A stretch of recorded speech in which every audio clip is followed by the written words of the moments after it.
বন্ধুরা, আফগানিস্তানের তরফ থেকে ভারতকে একটা খবর দেওয়া হয়েছে, যেটা শুনে ভারতের পায়ের তলার মাটি সরে গেছে। ভারতের তালেবানকে নিয়ে এটাই সবচেয়ে বড় ভয় ছিল, আর সেই ভয় এখন সত্যি হতে চলেছে। স্ক্রিনের দিকে একটু নজর দিন। আফগানিস্তান সরকারের তরফ থেকে ভারতকে এই সতর্কতা দেওয়া হয়েছে যে পাকিস্তানের ভেতরে যত অ্যান্টি ইন্ডিয়া টেরর গ্রুপ ছিল, যেমন লস্করি তাইবা, তারা আফগানিস্তানে শিফট হওয়া শুরু করে দিয়েছে। যেখানে তালেবানের স্ট্রং হোল্ড রয়েছে ওই এলাকাগুলোয় পাকিস্তান তাদের শিফট করছে। আর দেখুন, এরকমটা হওয়া অ্যান্টিসিপেটও ছিল। কেন? সেটার কারণ আপনাদের বলছি। আসলে পাকিস্তান অনেক লম্বা সময় ধরে FATF এর গ্রে লিস্টে আছে। এর জন্য পাকিস্তানের ভয়ঙ্কর লোকসান হচ্ছে। আপনি যদি পাকিস্তানের গত 10 বছরের রেকর্ড দেখেন, তো সেখানে এটা হাইয়েস্ট ছিল $25 বিলিয়ন এক্সপোর্ট।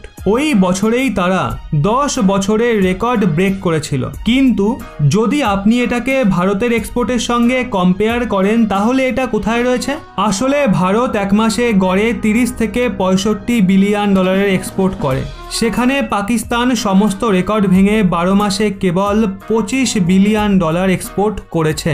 এর কারণ হলো FATF এর গ্রে লিস্টে থাকা। ওদিকে যদি আপনি কথা বলেন FDI এর, মানে ফরেন ডিরেক্ট ইনভেস্টমেন্টের, তাদের দেশে বিদেশ থেকে কত ইনভেস্টমেন্ট আসে।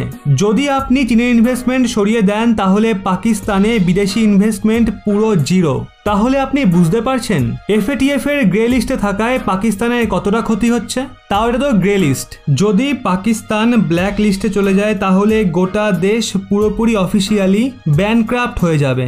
এখন আপনি বলতেই পারেন FATF এর গ্রে লিস্ট আর পাকিস্তানের লস্করি তাইবার শিফটিং এর সাথে কি সম্পর্ক। তো দেখুন, FATF এর গ্রে লিস্টে রয়েছে পাকিস্তানের সবচেয়ে বড় কারণ জঙ্গিবাদী আর জঙ্গিবাদকে সাপোর্ট দেওয়া আর তাদের পয়সা সাপ্লাই করা। এর জন্য তারা গ্রে লিস্টে রয়েছে। এক্ষেত্রে তাদের প্ল্যানিং এটা রয়েছে, যেখানে তালেবানের স্ট্রং হোল্ড রয়েছে আফগানিস্তানে, আতঙ্কবাদী যত ট্রেনিং ক্যাম্প হবে সবকিছু তাহলে ওখানে হবে। এই কারণে পাকিস্তানের ওপর আতঙ্কবাদীর বীজ ছড়ানোর অভিযোগ লাগবে না। পাকিস্তান যে ফান্ডিং দেয় সেটাও আফগানিস্তানের থ্রু করাবে। এছাড়া দ্বিতীয় সবচেয়ে বড় লাভ হবে, ভারত প্রতি 2 বছরে একবার করে পাকিস্তানের ওপর স্ট্রাইক করে। সেই লজ্জা থেকেও তারা বেঁচে যাবে, কারণ তখন ভারত পাকিস্তানে স্ট্রাইক করে করবেটা কি? সবকিছু তো আফগানিস্তানে।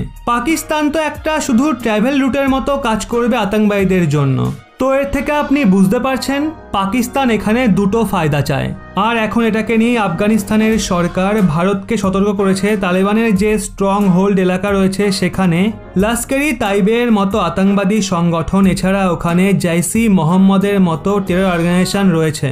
তারাও শিফট হওয়া শুরু করেছে আফগানিস্তানের ওই এলাকায়, যেখানে তালেবান মজবুত রয়েছে। আর এটা ভারতের জন্য অবশ্যই চিন্তার বিষয়। একজন ভারতীয় হিসাবে ভারতের স্বার্থের কথা ভেবে এখানে 2-3টে পয়েন্ট আমি বলতে চাই। সর্বপ্রথম পয়েন্ট হলো, আফগানিস্তান এখনো পর্যন্ত এমন কোনো প্রমাণ দেয়নি যাতে কনফার্ম হওয়া যায় তালেবান ওই আতঙ্কবাদী সংগঠনগুলোর সঙ্গ দিয়েছে। আমার মনে হয় না আজকের তারিখে যখন যুদ্ধ কাটায় কাটায় চলছে, তখন তালেবান এত বড় কোনো রিস্ক নেবে। কারণ তারা জানে এমনটা করলে ভারত এখানে আফগান সেনাকে আরো বেশি সাহায্য করবে। ভারত চাইলে এয়ার স্ট্রাইক করতে পারে বা বেশি বেশি করে হাতিয়ার প্রোভাইড করতে পারে আফগানিস্তানকে। তাই আমার মনে হয় না তালেবান এখানে এমন ধরনের কোনো রিস্ক নেবে। কিন্তু আমরা সবাই জানি কোনো আতঙ্কবাদী সংগঠনকেও ভরসা করা যায় না। এক্ষেত্রে আমার মনে হয় আফগানিস্তানের যে সেনা রয়েছে আর আফগানিস্তানের সরকার রয়েছে, তাদের ভারতকে উপযুক্ত প্রমাণ দেওয়া উচিত ছিল। দ্বিতীয় পয়েন্ট হলো, হতে পারে আফগানিস্তানের সরকার ভারতকে সতর্কতা এর জন্য দিয়েছে যাতে ভারত আফগানিস্তানকে আরো বেশি করে সাহায্য করে। সে আরো বেশি করে হাতিয়ার প্রোভাইড করা হোক বা আরো বেশি করে মিলিটারি ইকুইপমেন্ট দিয়ে সাহায্য করা হোক। হতেই পারে সতর্কতা দেওয়ার এটা একটা বড় কারণ। আপনাদের এই বিষয়ে কি মনে হয় অবশ্যই কমেন্টে জানান।